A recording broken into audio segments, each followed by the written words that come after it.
जसं मी कालच तुमच्याबरोबर शेअर केलेलं, की मला अजून कुठेतरी जायचं आहे उद्या. गेली तर नक्की तुमच्याबरोबर शेअर करेन. तर आता मी चालली आहे डी-मार्टला आणि डी-मार्टला जाणं म्हणजे तुम्हाला माहिती आहे वेळ काढून जावा लागतो. पण यावेळेस मी ठरवून गेलेली, की डी-मार्टमधनं खूप जास्त काहीच सामान आणायचं नाही. मला काही गोष्टी घ्यायच्या होत्या ज्या मला अशा काचेच्या बरण्या वगैरे जे काही छोट्या-छोट्या बॉटल्स किंवा असं काहीतरी वेगळं बघायचं होतं. म्हटलं डी-मार्टमध्ये आहे का बघू, कारण फेस्टिवल म्हटलं की सगळ्याच ठिकाणी काही ना काहीतरी व्हरायटी येत असते. म्हणून मग मी डी-मार्टला गेलेली आणि डी-मार्टला जाऊन शॉपिंग करणं असं काहीच माझ्या डोक्यात अजिबात नव्हतं. कारण मी बऱ्यापैकी सामान ना ऑनलाईन काही दिवसांपूर्वी डी-मार्टमधनं मी मागवलेलं. फक्त गेलेलीच तर म्हटलं अगदीच थोडं काही जे कमी वजनाचं असेल, अगदी छोट्या-छोट्या पॅकेट्समध्ये ज्या गोष्टी मला ऑनलाईनला अवेलेबल नाही मिळत डी-मार्टच्या ना, तर त्याच गोष्टी मी थोड्याफार बघितल्या. म्हणजे राईस वगैरे आता खूप वेगवेगळे पॅकेट्स आलेत. म्हणजे दावतचा, इंडिया गेटचे असे वेगवेगळे ना छोट्या-छोट्या पॅकेट्समध्ये खूप सुंदर म्हणजे पॅकिंगमध्ये त्यांनी दिलेलं आहे आणि ₹50 ला हाफ केजी, 1 केजी असे वेगवेगळे तिथे होते पॅकेट्स. तर तेच मी काही घेतले आणि जास्त वेळ न घालवता आम्ही लगेच घरी आलो.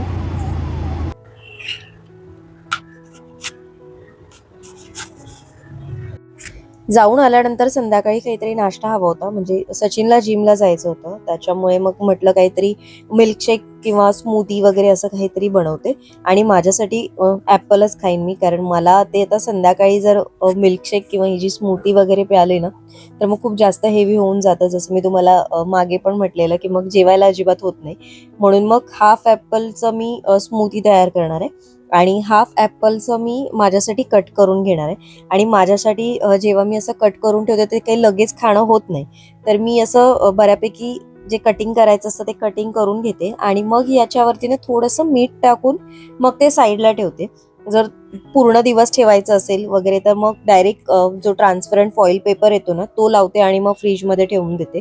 पण जेव्हा थोड्या वेळात वगैरे खायचं असेल तर मग मी थोडंसं सोप्पं असं ते वरती काळं पडतं ना, मग काळं पडू नये म्हणून मी थोडंसं मीठ टाकते. तुम्ही लिंबू पण लावू शकता किंवा याच्यावर थोडंसं लिंबू, मीठ आणि थोडंसं मध टाकायचं. खूप छान लागतं ॲपल खायला. तर आता मी हे अगारोचं ब्लेंडर वापरणार आहे, ज्याच्यामध्ये स्मूथी करायला मला थोडंसं कन्व्हिनियंट पडतं. कारण याच्यामध्ये एकाच म्हणजे मल्टिपल जार असल्यामुळे याच्यामध्ये खूप बरं पडतं मला. तर इथे मी स्मूथीसाठी ॲपल घेतलंय आणि जी मी प्रोटीन पावडर जी घरच्या घरी बनवलेली मखाना आणि ड्रायफ्रुट्स वापरून, ती याच्यामध्ये 1 चमचा ॲड केली आहे. याच्यामध्ये साखर टाकणार नाहीये म्हणून थोडंसं 1 चमचा मी मध टाकलेला आहे आणि तुमच्या आवडीनुसार तुम्ही याच्यामध्ये दूध घ्या. मी थोडंसं अर्धा कप दूध टाकलेलं आहे आणि रूम टेम्परेचरवरचं दूध आहे. मी सकाळी गरम करून गेलेली ते बाहेरच राहिलेलं. म्हणून मग मी स्मूथी करायचंच ठरवलं, कारण मग थंड म्हटलं स्मूथी नको प्यायला. म्हणून मग अशा पद्धतीनेच झटपट असं होणारा नाश्ता हाच होता, कारण सचिनला लगेच निघायचं होतं आणि माझं पण असं होतं की लगेच असं काय बनेल, म्हणून म्हटलं चला हाच ऑप्शन होता. आणि तुम्ही बघू शकता अगदी छान स्मूथी तयार झाली. 1 ग्लास पोट भरून जातं. अगदी वेगळा काही मग नाश्ता करायची गरज नाही.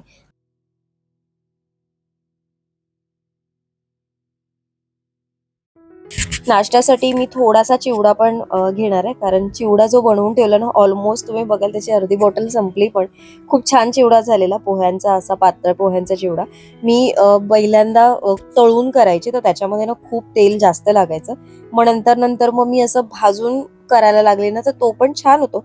फक्त तुम्ही एअरटाईट बरण्यांमध्ये भरून ठेवा, तर तो नरम वगैरे नाही पडत. कारण बऱ्याच वेळा असं मला पण वाटायचं की जर मी पोहे तळून वगैरे नाही घेतले तर ते लवकर नरम वगैरे पडतात, पण तसं अजिबात होत नाही. तर आता इथे बघा डीमार्टमधनं अगदी मोजकंच सामान आणलंय. एक बिस्किटचं पॅकेट आणलेलं. हे पण तिथे ऑफरमध्ये होतं आणि ही बिस्किट मिल्क बिस्किटची मला आवडतात. म्हणून मग मी हे घेतलं. हे ₹59 पूर्णचं पॅकेट मिळालं मला. तर हे एक मोठंच पॅकेट घेतलं आणि त्याच्याबरोबर मग इंडिया गेटचं बासमती पुलावचा जो तांदूळ आहे तो मी हा घेतला. नेहमी दावतचा घेते जो बासमती पुलाव असतो तो. आणि पितांबरी तर डीमार्टमध्ये खूप स्वस्त मिळते, म्हणजे ₹30-40 कमी असतातच असतात. मी ऑनलाईनच मागवते बऱ्याच वेळा. एक छोटंसं दुधाचं पॅकेट घेतलं आणि हा मोगरा बासमती तुकडा घेतला. तर तो मग कधीतरी खिचडीला वगैरे पण यूज होतो किंवा असं वेगवेगळं काही पुलावमध्ये करायचं असेल ना तर त्याला यूज होतो.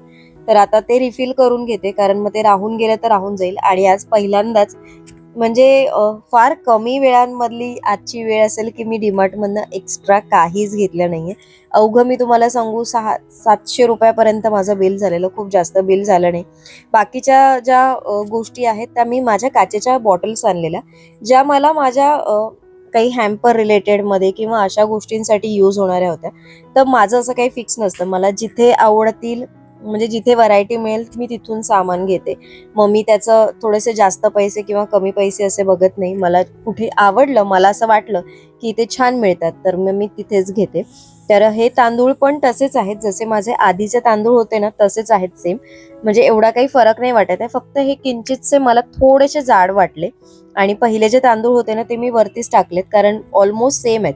आणि थोडेसे हे तांदूळ ना जेवढे जुने होतील तेवढा त्याचा भात मोकळा होतो, म्हणजे बासमती तांदळाचा तरी. जसं आपल्या तांदूळचा पण जुने तांदूळ असतील तर थोडा व्यवस्थित मोकळा भात होतो, जर नवीन तांदूळ असतील तर थोडासा चिकट होतो. तर त्याच पद्धतीने बासमती तांदूळ पण मी तसंच करते. तांदळांमध्ये बघा मी अशी तिरफळा टाकून ठेवते, म्हणजे त्या छान राहतात. कारण हे कणीचे तांदूळ जे असतात ते काही म्हणजे नेहमी वापरले जात नाहीत, कधीतरी वापरले जातात. आणि एकदाच 1 किलो 1.5 किलो किंवा 2 किलो आणते मी. आता हे जेव्हा मी वजन करायला गेली तर ते हे 1 किलो 1200 ग्रॅम पर्यंत झालेले. मग मी ते काही त्यांना कमी करायला नाही सांगितले. मग मी तेवढेच 1.25 किलो हे जे काही तांदूळ आहे तेवढे पूर्ण घेतले. यातला पूर्ण तर या बरणीत राहणार नाही, कारण ही 800 ते 900 ग्रॅम पर्यंतच या बरणीत राहतात तांदूळ. पूर्ण तांदूळ याच्यामध्ये राहत नाही. तर आता हे जे तांदूळ आहेत ते आणि माझ्याकडे जे आधीचे तांदूळ होते ते, तर ते मी या पॅकेटमध्ये भरून ठेवते. फक्त त्यातली तिरफळ आहेत ती काढून त्या बॉटलमध्ये ठेवेन, म्हणजे ते तांदूळ व्यवस्थित राहतील. तुम्ही तमालपत्र वगैरे पण ठेवू शकते, पण तिरफळांना खूप स्ट्रॉंग स्मेल असतो. त्याच्यामुळे ते तांदळात वगैरे टाकले किंवा तुम्ही गव्हात वगैरे टाकले, कुठल्याही कडधान्यात वगैरे टाकले तरी चालतात. पण कडधान्याला वगैरे थोडा त्याचा खूप जास्त स्ट्रॉंग स्मेल येतो. भाताला वगैरे तरी चालून जातो, पण कडधान्याला थोडासा वेगळा स्मेल येतो. काही जणांना तिरफळ, आता मला पण असा त्याचा स्मेल आवडतो, पण जर तुम्ही करीमध्ये वगैरे जर वापराल ना तर तेवढी ती मला खायला नाही आवडत करी. म्हणजे टोमॅटोच्या सारामध्ये वगैरे जर तुम्ही टाकली ना तिरफळ तर त्याची पण टेस्ट खूप छान येते, पण मला ती नाही आवडत. भेंड्याच्या सारामध्ये पण टाकली तिरफळ तरी पण ती खूप छान लागतात.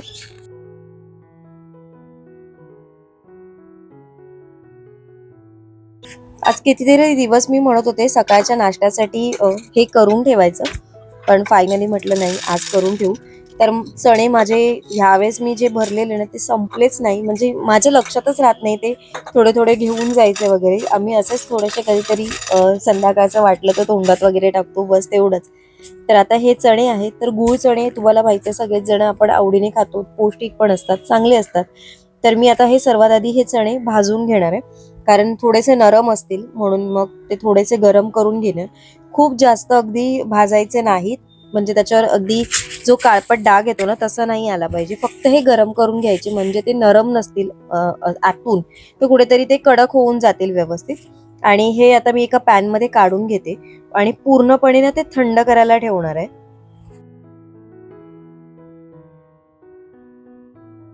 थंड झाल्यावर या चण्याची मी साल पूर्णपणे काढून घेतलेली आहेत, म्हणजे जेवढ्या जमतील तेवढ्या साल काढून घेतली. सालीसकट पण खाल्लं तरी देखील चालेल किंवा ही रेसिपी बनवली तरी चालेल. अगदी साधी सोपी रेसिपी आहे. चिक्की म्हणू शकता तुम्ही किंवा गुळाचे चणे म्हणू शकता, गुळातले. तर इथे माझ्याकडे चिक्कीचा गुळ होता. माझ्याकडे ऍक्च्युली मी चिक्कीचा गुळ आणून ठेवला, कारण मधल्या वेळेस चिक्कीचा गुळ मिळत नाही. मी अर्धा किलो चिक्कीचा गुळ भरून ठेवलेला, कधीतरी हे अशा रेसिपीसाठी यूज होतो म्हणून. कारण संक्रांतीमध्ये येतात चिक्कीचा गूळ तेवढाच, नंतर मग तो काही मिळत नाही. तर अंदाजाने मी थोडा गूळ घेतलाय, त्याच्यामध्ये मी गूळ वितळल्यानंतर त्याच्यामध्ये थोडेसे तीळ टाकलेले आहेत, अगदी थोडेसे तीळ टाकले. आणि याचा चिक्कीच्या गुळाचा तसा पण काही पाक करायची गरज नाही, पण तरी पण मी थोडासा ना तो म्हणजे करपूनच घेणार आहे जवळपास. तो खूप छान लागतो खायला, म्हणजे मला तरी पर्सनली आवडतो. तर तो थोडासा करपण्याआधी मी त्याच्यामध्ये चणे टाकले आणि ते ना चणे पूर्णपणे करपून घेतलेत, म्हणजे पाकामध्ये छान असे ते भाजून घेतलेत. पूर्णपणे त्या पाकाला ना ब्राऊन कलर आला पाहिजे इथपर्यंत ते छान परतून घ्यायचे. आणि मग आता हे आपल्याला एका तुम्ही ताटामध्ये तूप लावा, त्याच्यावरती ओता, किंवा मग असं तुमच्याकडे बटर पेपर असेल तर बटर पेपरवर डायरेक्टली ओतून ट्रान्सफर करून मग ते थंड करायला ठेवा. नंतर मग तुम्ही याची जर चिक्की करून करू शकता किंवा वडी करू शकता, किंवा मग तुम्हाला लूज जसे आपण गुळातले मखाणे वगैरे करतो ना, म्हणजे लूज एक एक एक एक एक एक मोकळा असतो मखाणा, तशा पद्धतीने पण हे थंड झाल्यावर तुम्ही हे मोकळे करू शकता.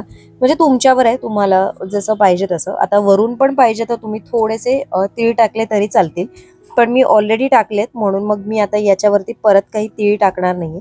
आणि अगदी 5 ते 7 मिनिटात हे थंड देखील होतात. तर सकाळच्या वेळेस खाण्यासाठी हा थोडा एक चांगला ऑप्शन आहे असं मला वाटतं, म्हणून मग मी हा करून ठेवला. आता तुम्हाला इथे एक टिप देते. बऱ्याच वेळा जेव्हा पाक करतो ना, तेव्हा तो असा भांड्यांना खूप चिकट होऊन जातो. तर तो काढण्यासाठी मी काय करते, त्याच्यामध्ये पाणी ओतते आणि पॅनवरती ना ते पाणी गरम करून घेते. तर पाणी गरम झालं की गूळ पण आतमधला जो पाक झालेला असतो, जो चिकटलेला असतो ना भांड्याला, तो वितळला जातो आणि तो आपोआप निघतो.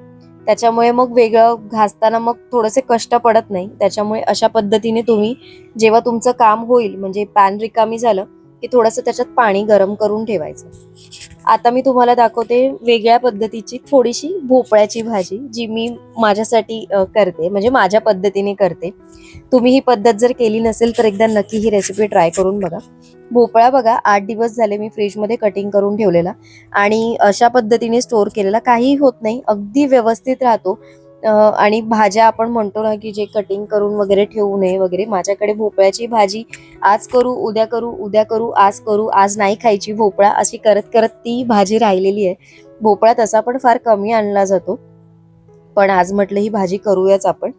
तर आता फोडणीसाठी मी फक्त कांदा वापरणार आहे याच्यामध्ये, बाकी काही वापरणार नाही. तुम्हाला कढीपत्ता, हिरवी मिरची पण वापरायची असेल तर वापरा.